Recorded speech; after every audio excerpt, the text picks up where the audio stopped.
আল্লাহর ভাষায় তিনটা, বলেন তো কয়টা? আল্লাহর কাছে মানুষ প্রতিনিয়ত এ দোয়া করে, রব্বানা হাবলানা মিনা আজওয়াজিনা রব্বানা লা তুজিগ কুলুবানা বা'দা ইদ হাদাইতানা ওয়া হাব লানা মিন লাদুনকা রাহমা। এই যে ওয়া হাব লানা মিন লাদুনকা রাহমা, হে আল্লাহ তোমার পক্ষ থেকে আমাদের উপরে তুমি রহমত দাও। এই আয়াতের তাফসিরে যত রহমত আল্লাহ দুনিয়াতে দিয়েছেন, সবচাইতে বড় রহমতের নাম দিয়েছেন আল্লাহ তিনটা। এক নম্বরে কোরআন শরীফ, এক নম্বরে কি? দুই নম্বরে আমাদের নবী মুহাম্মদুর রাসূলুল্লাহ, তিন নম্বরে আমাদের মা আর বাবা।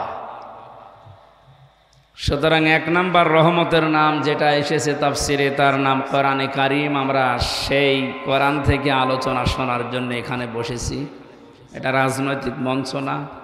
তাফসিরুল কোরআন মাহফিল লিখে দিয়েছে। নির্ধারিত যে আয়াত পড়লাম সূরা বাকারার 177 নম্বর আয়াতের অংশ বিশেষ, তাফসির আকারে হক আদায় করে কথা বলার চেষ্টা চালাবো ইনশাআল্লাহ। আল্লাহ আমাদেরকে কোরআনের তাফসির শুনে হেদায়েত পাওয়ার তৌফিক যেন দান করেন, বলেন আমিন। এই কথা বলেন কেন? এই ছেলে, মাইক ম্যান, এই ফ্যানটা একটু এদিকে ঘুরিয়ে দেন, এদিকে সরিয়ে দেন যেন বাতাস লাগে। এদিকে আরো সরিয়ে দেন, এই যে এই জায়গায় দেন। এখানে দাঁড়িয়ে আছেন কেন? বসেন, এদিক দিয়ে দিলেও হবে, কথা বলা লাগবে না। এদিকে ঘুরিয়ে দেন, তারে ফোসে না। ঠিক আছে।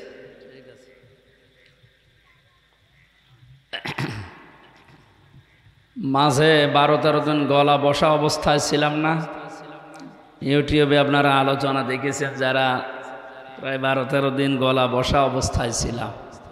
এই 15-20 দিনের ভেতরে এই রংপুর শহরে মাননীয় মেয়র সাহেব, মোস্তফা সাহেব নাকি যেন নাম, মোস্তাফিজুর রহমান মোস্তফা, এই ভদ্রলোক নিয়ে এসেছিল আমাকে। ওনার ওই দিনের বেলায় ফ্যান ছিল না, শরীরে ঘাম বসে গলা বসে গিয়েছিল। দোয়া করা বিভিন্ন জায়গায় করেছি, একটু বড় দোয়াও এসেছিল। আল্লাহ, এমন এলাকায় আসলাম একটা ফ্যানও দিতে পারে না। আজকে দিয়েছে, যাকে অর্ধেক হয়েছে, ভালো। এটা একটু সরিয়ে দিলে তো ভালো হতো। এই যে এইটা, এই আপনি কি মানুষ না মূর্তি? এই যে একটু সরিয়ে দিলে তো হয়। ঠিক আছে, এই তো ঠিক আছে। হ্যাঁ ঠিক আছে, ঠিক আছে। জ্বর থাকলে বাড়িয়ে দিন, জ্বর থাকলে বাড়িয়ে দেন। আলহামদুলিল্লাহ। আসলে এই গরমের ভেতরে এই অনুষ্ঠানগুলো এখন হয় না, এগুলো শীতের সময় হয়। আপনারাও ছাড়েন না, আমিও পারি না। আল্লাহু আকবার, সেরকম হয়ে গেল। যে ইবাদতে কষ্ট বেশি, ওই ইবাদতে সওয়াব বেশি হয়। আজকে যেহেতু শীতের সময় আয়োজন হলে এত কষ্ট আমাদের হতো না। কষ্ট করে যে মানুষগুলো এসেছি, আপনারা মানুষের সংখ্যা কম, এই জন্য আফসোস করছেন না। ভালো কাজে মানুষ কমই হয়। পৃথিবীতে শয়তানের যে সমস্ত কাজ কারবার আছে, আপনি তাকান, ওখানে মানুষ টিকিট কেটেও জায়গা পাচ্ছে না।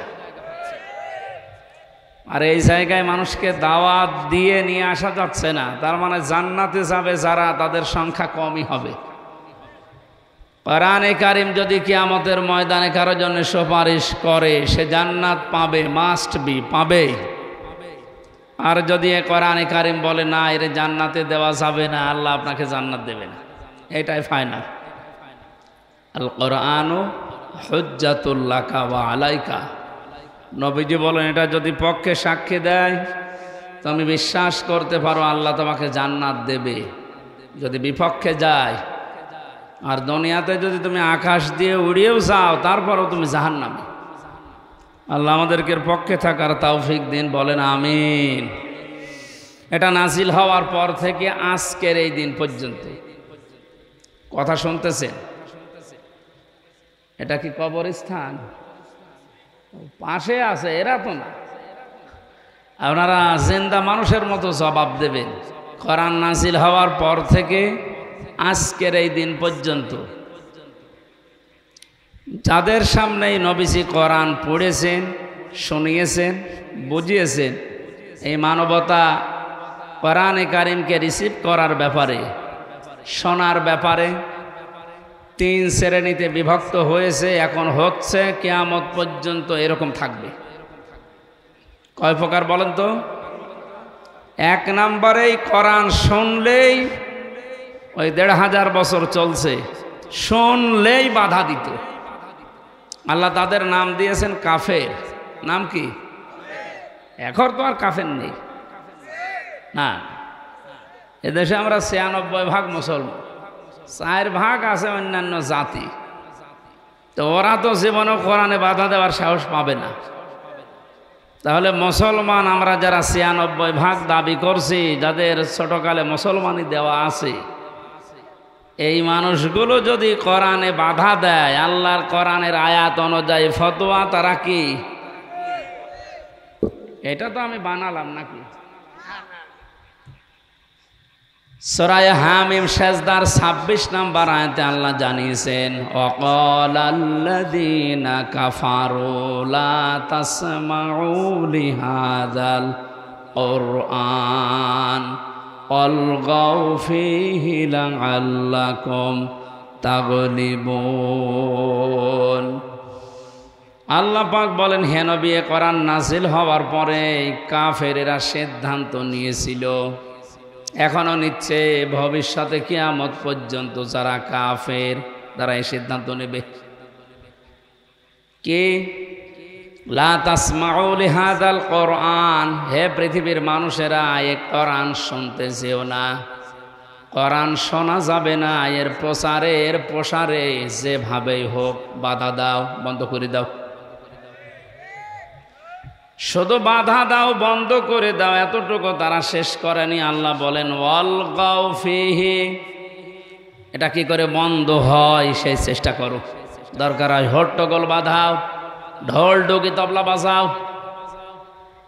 বিশৃঙ্খলা তৈরি করো, আতঙ্ক তৈরি করো, যেভাবেই হোক এর প্রসারে বাধা দাও। লাআল্লাকুম তাগলিবুন, আশা করা যায় তোমরা বিজয় হবে। তোমরা যে চিন্তা ভাবনা নিয়ে চলতে চাও, ওই চিন্তা গালেব হবে। এই যে চিন্তাটা ছিল কাফেরদের, কাদের? তাহলে আজও দুনিয়াতে যদি কেউ এই চিন্তা ভাবনা নিয়ে কোরআনে কারিমের প্রসারে প্রসারে বাধা দেয়, বুঝবেন ওটা টাটকা নির্ভেজাল কাফের।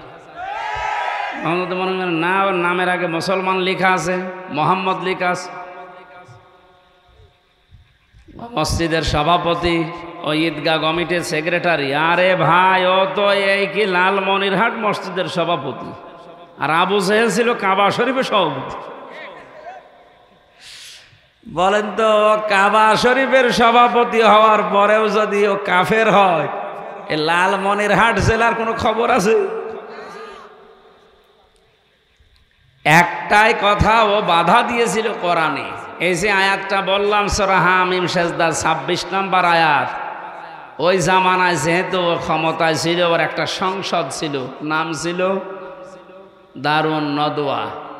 ওই জায়গায় যে আইন পাশ করেছিল সেটা এইটা, যে সব চলতে দেওয়া যাবে, কোরআনের আলোচনা মোহাম্মদ যেখানে করবে ওইটা বাধা দেওয়া লাগবে। এই সিদ্ধান্ত কাফেরের। কার? এবার আমি একটু শক্ত কথা বলছি, কাফেরের জানাজা পড়া, দোয়া করা জায়েজ আছে?